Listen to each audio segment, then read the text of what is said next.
What's up, Ragin Nation? How's it going? This is Alex here, and you're watching a Ragin Ronin review. I got a review for you. I checked out a Hong Kong film called 10 Years. This film was actually released in 2015, and it actually talks about a dystopian version of Hong Kong, which is set in 2025. So it's a, I guess in some ways you can call it, I wouldn't really call it science fiction because there aren't like robots or aliens or artificial intelligence in it. It's kind of just a dystopian era film where it talks about Hong Kong under the rule of China, because before the current national security law, for those that don't know, Hong Kong was on its own. It was an autonomous city that's separate from China. While China does own Hong Kong, they didn't rule Hong Kong under their communist government. You know what I'm saying? But now we have the national security law, and like in 2021 for Hong Kong, and this talks about the film pretty much predicted the future. It talked about what would it be like in 2025, 10 years later from 2015, when the national security law takes effect, how things are going to be different. Okay, obviously this is a film made by Hong Kong filmmakers, directors, writers, and producers, actors, and it really shows you how things are different. Okay, now what's interesting about this film is that this film was made or released in 2015. That's 1 year after the Umbrella Movement, or the Umbrella Revolution, because it's an actual revolution, that took place in 2014 in Hong Kong.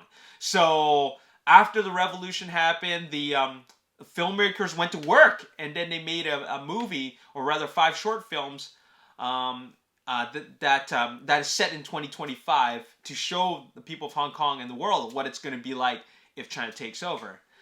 And what's so crazy about it, what really hits home, because I'm not from Hong Kong, my parents are, but then I visited Hong Kong twice, and I really love my stay there. I love that the city has character. So once I watched it, it really, really makes you feel like it's got a deep meaning behind it. It's really quite profound, actually, because they predicted pretty much everything.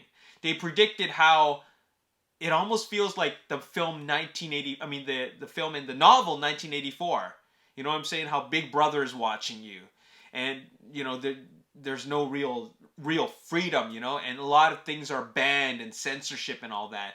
Like, they predicted all that in this film, and there's still people fighting for freedom, and the way they tell the story just feels like, well, every short film, there's only 5 short films, every short film tells it in a different way.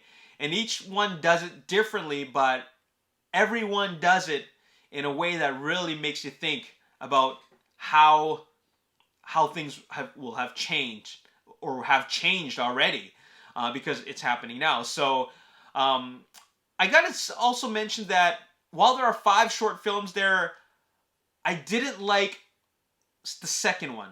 I didn't like it at all because I didn't understand it. Okay, I don't know what that one was about.